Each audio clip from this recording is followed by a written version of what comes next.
Bapa di surga, kami bersyukur jika Engkau masih memberi kesempatan kepada kami untuk bersama-sama merenungkan firman-Mu, untuk mendengar, menerima, dan menghayati dalam hidup kami.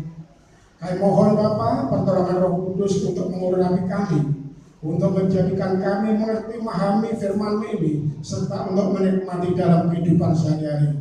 Kami rindu dalam hidup ini untuk menyenangkan hati-Mu. Terpujilah Engkau Bapa. Kami mohon pengampunan dosa salah kami. Hanya di dalam nama Tuhan Yesus Kristus kami berdoa dan bersyukur. Haleluya. Amin.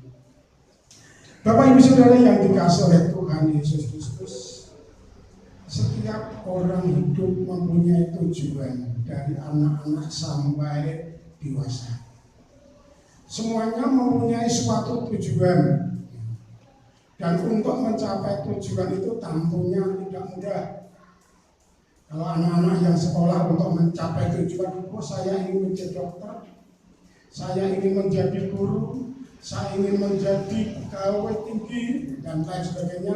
Tentu semuanya harus diawali dengan bagaimana dia untuk mencapai itu, untuk mencapai pada sasaran, untuk mencapai pada tujuan itu.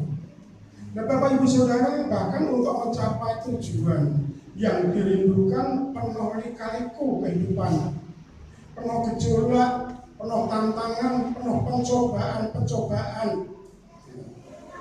Bapak Saudara yang dikasihi oleh Tuhan Yesus Kristus, di dalam kehidupan untuk mencapai tujuan adalah memerlukan suatu proses yang tidak mudah. Tentu memerlukan proses yang perlu, yaitu pengorbanan, memerlukan proses yang perlu tenaga ekstra, mungkin bisa terjadi seperti itu. Nah Bapak Ibu Saudara yang dikasihi oleh Tuhan Yesus Kristus, di dalam firman Allah pada pagi hari ini saya menyampaikan firman Tuhan dengan tema berjuang untuk mencapai tujuan. Berjuang untuk mencapai tujuan. Bapak Saudara, siapa yang belum mengenal akan Sakyus? Di sini bahwa Sakyus diungkapkan sebagai seorang kepala pemungut cukai. Dia seorang yang kaya, memiliki jabatan yang tinggi, kepala, pemimpin. Nah, Bapak Ibu Saudara yang dikasihi Tuhan, namun di dalam kehidupan Sakyus tidak ada kedamaian, tidak ada ketentraman, tidak ada ketenangan jiwa rohaninya, walaupun memiliki harta benda atau kekayaan yang luar biasa. Maka ketika Tuhan Yesus di sana lewat di Yeriko, dia mendengarkan tentang Yesus yang lewat di situ, maka dia ingin melihat tujuan untuk Bapak Sakyus yang jiwanya bergejolak, tidak ada kedamaian, tidak ada ketenangan, tidak ada ketenteraman. Tujuannya adalah untuk melihat Tuhan Yesus. Bapak Ibu Saudara yang dikasihi Tuhan, bagaimana caranya untuk dapat mencapai tujuan itu? Di dalam firman Allah diungkapkan, ia berusaha untuk melihat orang apakah Yesus itu, tetapi ia tidak berhasil karena orang banyak sebagai sebab badannya pendek. Yang pertama adalah ada usaha. Ada usaha, Saudara. Berjuang untuk mencapai tujuan itu ada usaha. Nah Bapak Ibu Saudara yang dikasihi oleh Tuhan Yesus Kristus, mungkin dalam kehidupan kita, Bapak Ibu Saudara dan saya, keluarga kita mungkin punya tujuan. Nah bagaimanakah kita untuk mencapai tujuan itu? Suatu contoh dalam kehidupan kita sebagai anak-anak Tuhan, saya ingin menyenangkan hati Allah. Saya ingin menjadi umat yang setia, ingin menjadi umat yang taat. Diperlukan suatu perjuangan. Nah bagaimanakah kita untuk mencapai tujuan itu? Tentu tidak mudah. Banyak gejolak-gejolak yang muncul, yang timbul dalam kehidupan kita. mungkin pengaruh karena masalah lingkungan, mungkin pengaruh masalah pekerjaan, mungkin pengaruh masalah yaitu kesehatan, mungkin pengaruh masalah kesehatan dan lain sebagainya, cuaca dan sebagainya. Mungkin pengaruh-pengaruh. Nah, untuk mencapai tujuan itu tentu berusaha. Bagaimana saya harus datang ke sana? Datang kepada tujuan itu bagaimana? Nah, di sini Bapak Sakus berusaha untuk melihat Tuhan yang lewat. Usahanya bagaimana? Orang-orang Yahudi, orang-orang Israel berbadan normal, besar, tinggi, tapi di sini diceritakan bahwa Sakyus yang pemungut cukai, kepala pemungut cukai ini orangnya pendek. Saya berpikir dia diungkapkan bukan kecil dan pendek, tetapi dia pendek, mungkin badannya ya besarnya ya normal, seperti Ucok Baba itu kan normal badannya, ya tinggi atau besar badannya, tetapi cuma tingginya yang tidak normal. Pendek. Nah, dia harus masuk melihat Tuhan Yesus. Dia sudah berusaha bagaimana dia akan dapat melihat Tuhan. Ternyata tidak bisa, tidak mampu menerobos orang-orang rombongan orang yang bersama-sama Tuhan. Ini. Nah, jadi yang namanya usaha itu ternyata tidak mudah untuk mencapai. Tetapi di sini bahwa Sakyus tidak kehilangan akal. Tidak kehilangan akal. Oh, ini jalan yang akan dilewati oleh Tuhan Yesus. Nah, maka dengan larinya, mungkin Bapak Ibu Saudara melihat kalau ada yaitu sinetron atau ada film Ucok Baba kalau lari yang pendek itu lari dulu mendahului rombongan Tuhan Yesus. Saya percaya naik pohon ara di tepi jalan yang mana Tuhan Yesus akan lewat pun tidak mudah karena badannya yang pendek. Perlu usaha, dia lari, juang. Bapak Saudara, saya baru tahu yang namanya pohon ara setelah Pak Pendeta Muda Kris menanam di halaman. Itu Pak ya? Rasanya gimana buahnya Pak? Oh, kayak jamu. Kayak jamu. Baru tahu, oh ini pohon ara itu. Tetapi ini dapat dipanjat oleh Sakyus, berarti tidak, yaitu kecil-kecil seperti itu belum besar. Tetapi sudah pernah ada buahnya, saya pernah lihat. Ya, oh buahnya seperti itu. Kalau yang dimana di Yeriko yang mau Tuhan Yesus lewati, ternyata pohon ara itu sudah besar, sebab Sakyus sudah bisa memanjat pohon ara itu. Kalau yang ada di halaman gereja ini masih kecil, walaupun sudah berbuah, tapi itu yang bisa manjat baru semut, mungkin ya ular, mungkin ya binatang-binatang kecil yang lainnya yang bisa manjat. Sampai kapan? Ya dalam 1 tahun ini pun kita belum bisa manjat, belum kuat dimanjat pohon ara itu. Bapak Saudara yang dikasih oleh Tuhan Yesus, ini yang terjadi. Dia ada usaha, kemudian dia mengambil jalan lain, ada semangat yang baru, tidak mudah putus asa untuk mencapai tujuan. Tidak putus asa, ada semangat. Seperti dalam firman Tuhan di dalam Roma 12 di sana ayat yang ke-11 ungkapkan, janganlah hendaknya kerajinanmu kendor. Janganlah hendaknya kerajinanmu kendor. Jadi semangat untuk dapat bertemu Tuhan, untuk dapat melihat Tuhan yang lewat itu. Mengapa kok ingin semangatnya kok tinggi sekali? Karena tadi di sana merasa kesepian hidupnya. Hatinya di sana itu jiwanya merasa tidak nyaman. Maka ingin mencari penghiburan. Oh, Tuhan Yesus adalah orang yang diberitakan dia bisa menyembuhkan orang sakit, dia bisa menghidupkan orang mati, dia bisa mengusir setan, segala bentuk sakit penyakit bisa disembuhkan oleh Tuhan Yesus. Bapak Saudara yang dikasih Bapak Sakyus ada usaha untuk mencapai, memiliki semangat yang baru, lari untuk dapat melihat. Bapak Saudara yang dikasih Tuhan, di dalam firman-Nya diungkapkan pada ayat yang ke-5.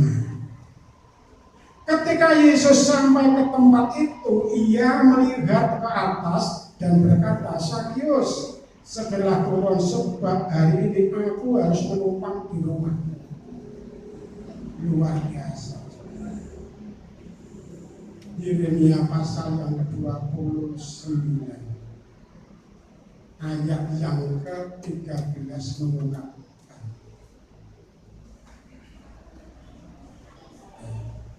orang yang mencari Tuhan akan menemukan Tuhan jika menanyakan Tuhan dengan segenap hati. Apabila kamu mencari Aku, kamu akan menemukan Aku jika kamu mencari Aku dengan segenap hati. Yeremia 29 ayat 13. Nah, di sini Bapak Sakyus di dalam mencari Tuhan bukan hanya sekedar kalau bisa, tetapi ada tekad, ada semangat untuk dapat bertemu dengan Tuhan.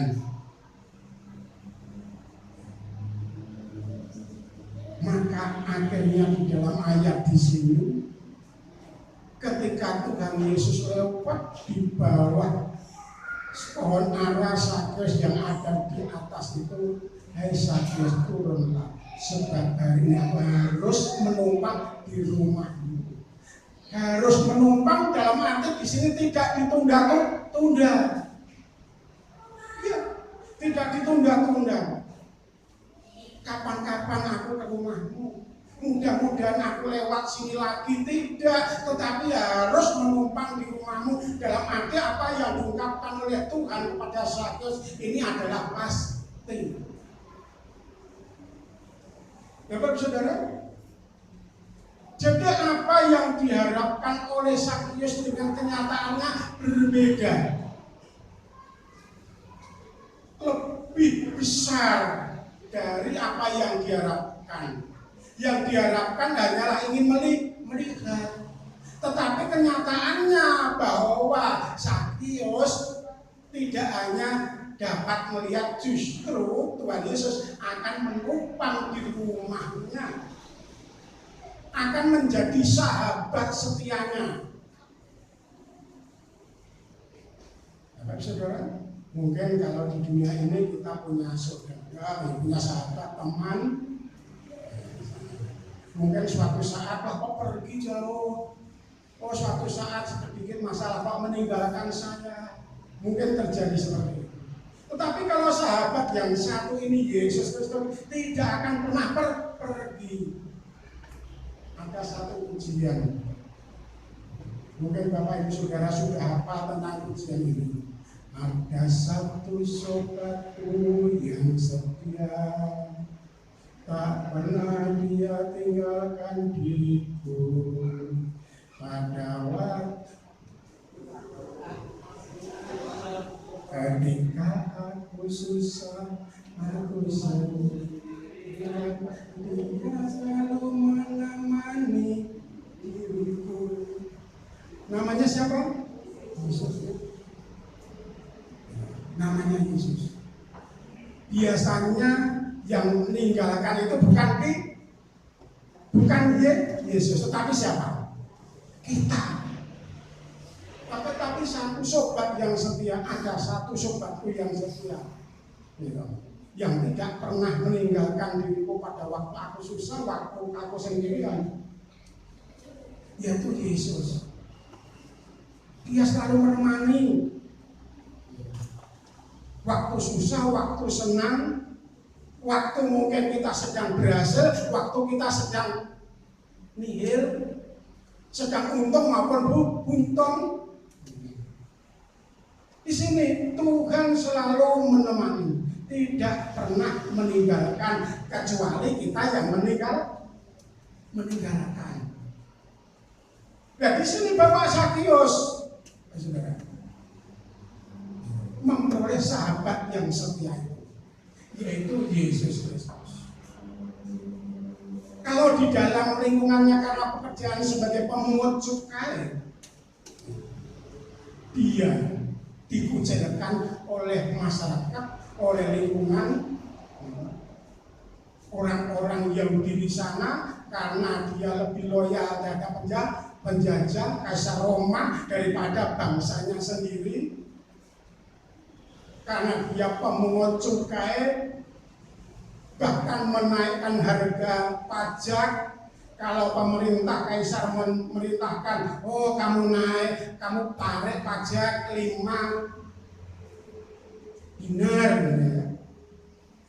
Tetapi bisa saja Sakius mencari keuntungan 25, 10 lah. 10. Jadi berapa? Naiknya 100%, ya. Tadi 50 menjadi 100. Tapi saudara yang dikasih Tuhan, nah maka di sini yang dilakukan oleh Sakius dibenci orang di sekitarnya, dibenci. Bahkan dia dikecam sebagai orang yang berdosa karena pekerjaannya yang mendukung penjajah Kaisar Roma, yang mendukung penjajah di sini, yaitu Kaisar Roma yang menjajah Yahudi pada waktu itu, umat Israel pada waktu itu. Bapak-bapak saudara yang dikasih Tuhan Yesus Kristus, disinilah Sakius merasa sendirian, merasa kesepian.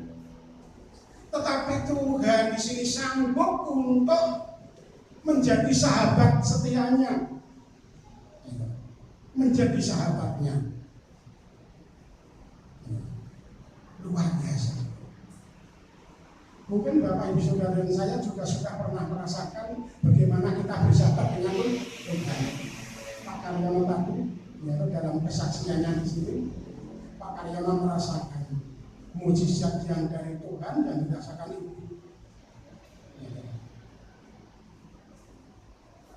Dan ini membuktikan bahwa Tuhan Yesus ada dalam kehidupan Bapak Karyono dan keluarga, bahkan dalam kehidupan kita semua, dalam kehidupan kita semuanya, pada waktu susah ataupun senang. Bapak saudara yang dikasih oleh Yesus Kristus, namun kendala yang terjadi setelah di sana ada usaha, ada semangat memperoleh sambutan Tuhan Yesus. Maka Sakius di sini dengan semuanya yang terjadi ini menjadi terharu,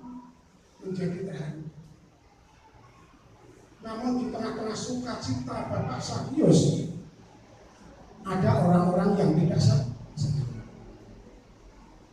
Ada orang-orang yang tidak senang.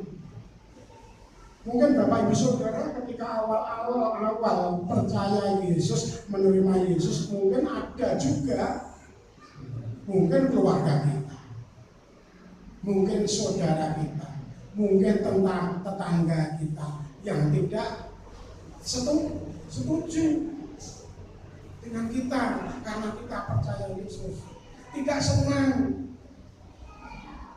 percaya Yesus. Nah, di dalam firman Tuhan disitungkan,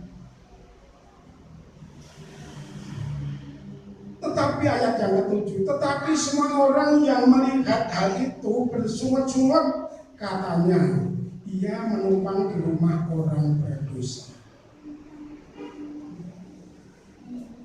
Orang-orang yang ada di tempat itu, mungkin orang-orang itu bersama Tuhan Yesus tetapi belum paham siapa Yesus. Ia menumpang di rumah orang berdosa. Siapa orang berdosa yang dimaksud adalah Sakius. Dia menumpang di rumah orang berdosa. Karena pekerjaan yang memungut pajak dengan menaikkan harga pajak, bahkan di sana mungkin melakukan kekerasan terhadap yang bandel dalam pembayaran pajak. Mungkin bisa melakukan penyitaan harta yang ada. Dia menumpang di rumah orang bilang saudara yang dikasih. Namun Bapak Sarkis tujuannya adalah untuk melihat Tuhan, bahkan bersuka cita ketika Tuhan di sana menyambut dia. Aku akan datang di rumahmu terus hari ini juga. Maka Sarkis ingin terus bersama-sama Tuhan, merasakan sukacita ketika Tuhan, aku hari ini harus menumpang di rumahmu. Maka Bapak Sarkis pun di sini, Bapak Saudara, menyambut semuanya itu, walaupun dikecam, walaupun dihina, walaupun dicemooh, karena profesi pekerjaannya, tetapi Bapak Sarkis di sini ingin menyenangkan hati Allah. Apa yang dilakukan oleh Sarkis? Ayat yang ke-8. Tetapi Sarkis berdiri dan berkata kepada Tuhan, Tuhan, setengah dari milikku akan kuberikan kepada orang miskin, dan sekiranya ada sesuatu yang kuperas dari seseorang akan kukembalikan 4 kali lipat. Mengalami suatu perubahan, saudara. Jadi di sini setelah Sarkis bertemu dengan Tuhan dan Tuhan menyambut dia, maka Bapak Sarkis hidupnya memulai kehidupan yang baru. Proses hidup yang baru, mau merubah kehidupannya untuk tidak menjadi pemeras orang lain, istilahnya memakan keringat orang lain, tetapi ingin menjadi berkat bagi orang lain. Menyenangkan hati Tuhan, setengah dari hartaku akan kubagikan orang-orang miskin. Sekiranya ada yang kuperas akan kukembalikan 4 kali lipat. Luar biasa, saudara. Jadi mengenal kasih. Ketika jumpa dengan Tuhan, langsung kasih dari Allah ada di dalam kehidupan Sarkis. Dapat diungkapkan jikalau sebelum bertemu dengan Tuhan Yesus di sana seperti ulat, ya, yang menggerogoti tanaman, buah ataupun daun. Nah, tetapi setelah bertemu dengan Tuhan di sini digambarkan sebagai kupu-kupu. Berubah, mengalami suatu perubahan. Setelah menjadi kupu di sana membantu petani. Bagaimanakah tanaman buah-buahan, bagaimanakah tanaman padi, jagung, membantu di sana penyerbukan supaya tanaman yang ditanam itu di sana hasilnya baik. Yang sebenarnya kupu tadi sana hingga di situ adalah mengambil madu dari bunga-bunga itu, tetapi dengan madu yang diambil maka di sini benang-benang sari di sana jatuh pemuda itu dan akhirnya di sana mengeluarkan buah.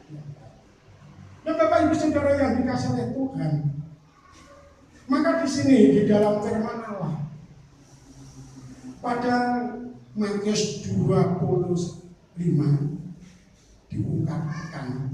Kita buka di dalam Matius 25.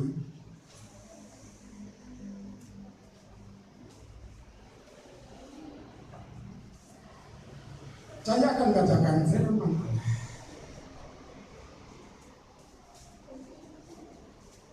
Mulai dari ayat yang ke-33.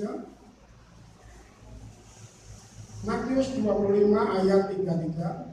Dan ia akan menempatkan domba-domba di sebelah kanannya dan kambing-kambing di sebelah kirinya. Dan raja itu akan berkata kepada mereka yang di sebelah kanannya, mari Hai kamu yang diberkati oleh Bapakku, terimalah kerajaan yang telah disediakan bagimu sejak dunia dijadikan. Sebab ketika aku lapar, kamu memberi aku makan. Ketika aku haus, kamu memberi aku minum. Ketika aku seorang asing, kamu memberi aku tumpangan. Ketika aku telanjang, kamu memberi aku pakaian. Ketika aku sakit, kamu melawat aku. Ketika aku di dalam penjara, kamu mengunjungi aku. Maka orang benar itu akan menjawab, iya katanya, Tuhan, bila manakah kami melihat engkau lapar dan kami memberi engkau makan, atau haus dan kami memberi engkau minum?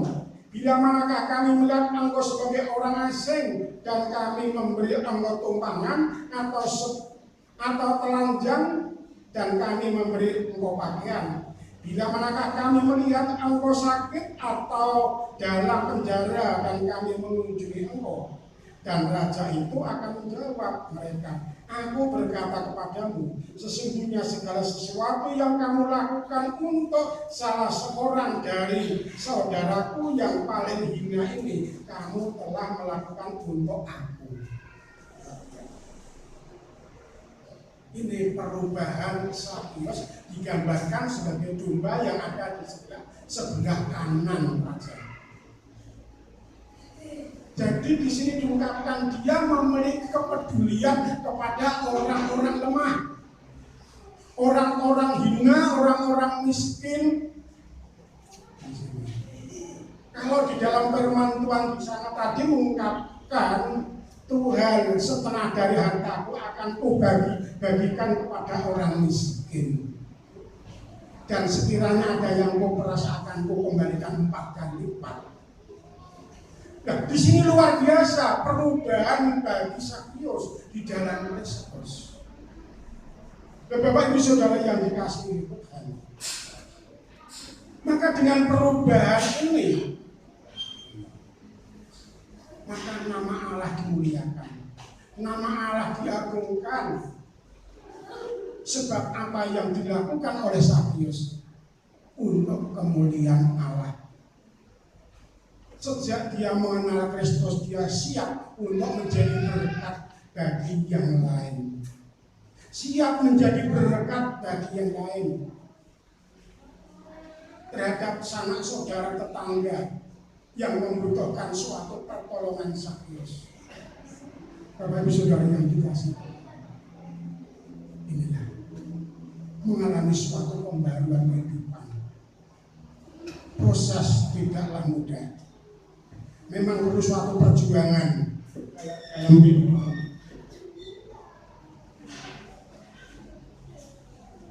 Untuk mencapai suatu sasaran, mencapai suatu tujuan. Bapak Ibu Saudara yang dikasihi oleh Tuhan Yesus Kristus. Kalau di sana tadi orang-orang yang merasa benar, mengapa dia menumpang rumah orang berdosa? Itulah tujuan Tuhan. Diungkapkan di dalam ayat yang ke-10. Sebab anak manusia datang untuk mencari dan menyelamatkan yang hilang. Hilang dari mana? Hilang dari hadapan Tuhan. Hilang dari hadapan Allah.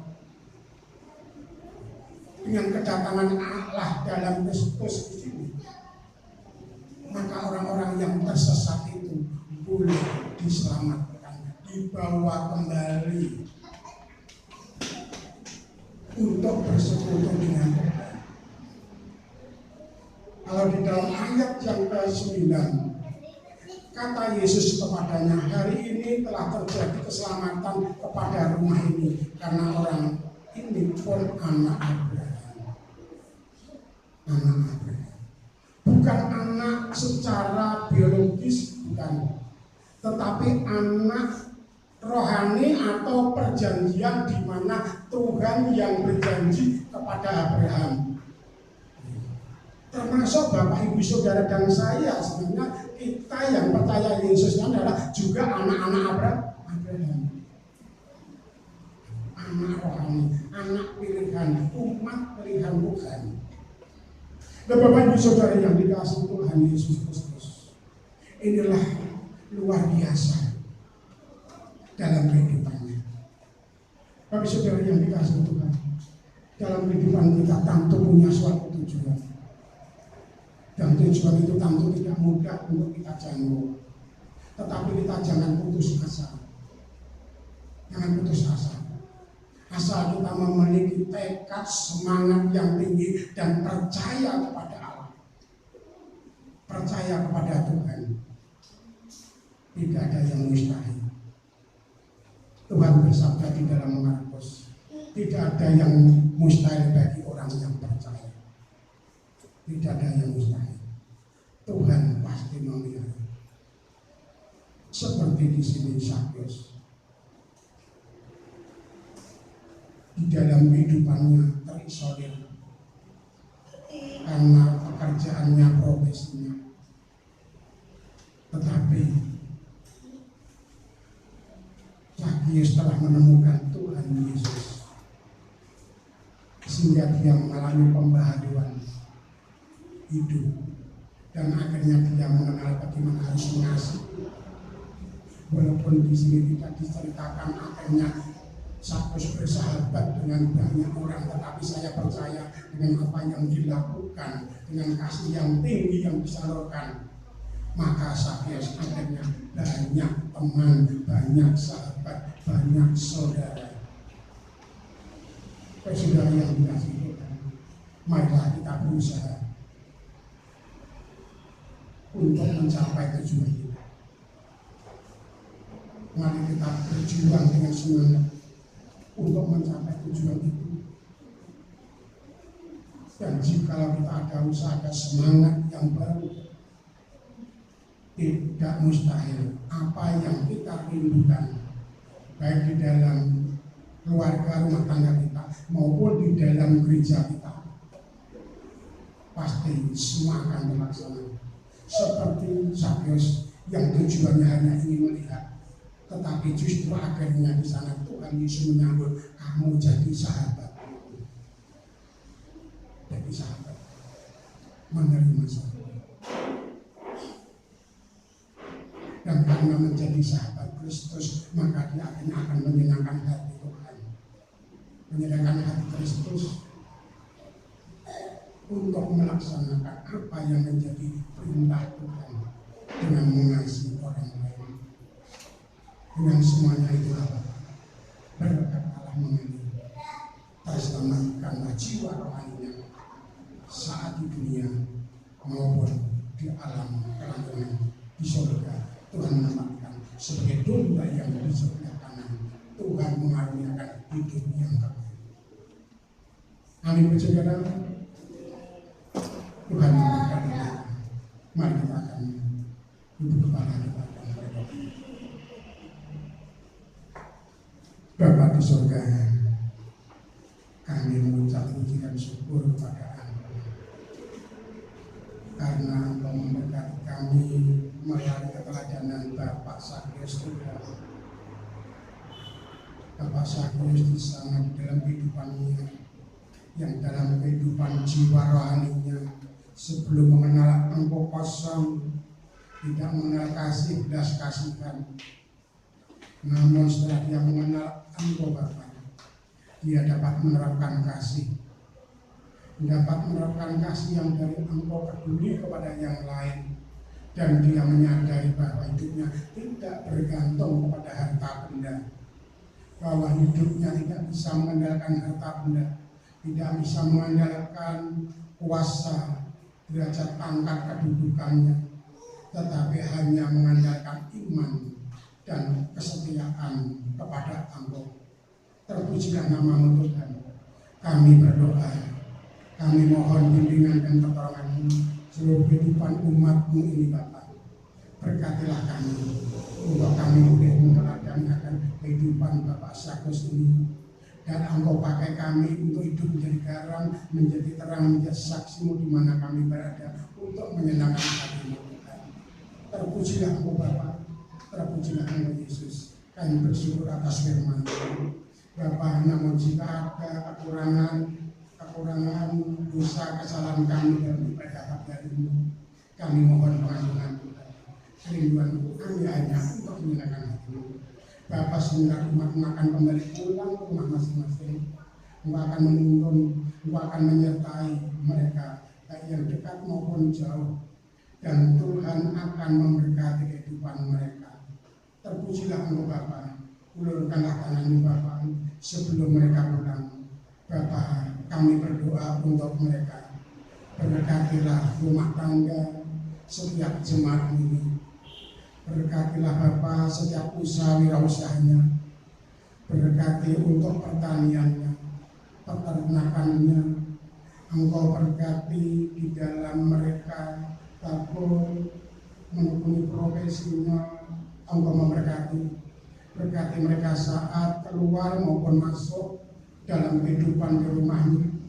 Engkau memberkati anak cucu mereka dalam kehidupan kelak menjadi anak cucu yang berhasil untuk menggapai cita-cita Tuhan, sebab Engkau campur tangan terhadap umat-Mu yang telah menggunakan. Bapa surgawi, terpujilah nama-Mu yang saat ini masih terganggu akan fisik kesehatannya. Kepadamu Bapa, dalam nama Yesus Kristus mereka semuanya disembuhkan dari segala sakit penyakitnya. Terpujilah Engkau Bapa, terpujilah Engkau Yesus, terpujilah Engkau Roh Kudus. Kami hanya berserah, bersandar dan berharap kepada Engkau. Engkau memberkati dalam kehidupan seminggu yang akan kami lewati. Engkau menolong kami, apa yang kami kerjakan semuanya berhasil. Engkau menuntun setiap langkah perjalanan kami dari tempat ke tempat sehingga mengalami sukacita dan sejahtera-Mu. Terima kasih Bapa. Hanya di dalam nama Tuhan dan Juru Selamat kami Yesus Kristus kami berdoa dan mengucap syukur. Kiranya cinta kasih Allah Bapa, damai sejahtera Tuhan Yesus Kristus, persekutuan dan penghiburan yang Roh Kudus melimpah melingkupi Bapak Ibu Saudara semuanya dari saat ini sampai Tuhan datang yang kedua kali. Pulanglah Saudara, kiranya Tuhan memberkati bagi Saudara di dalam damai sejahtera yang percaya kepadanya. Katakan amin.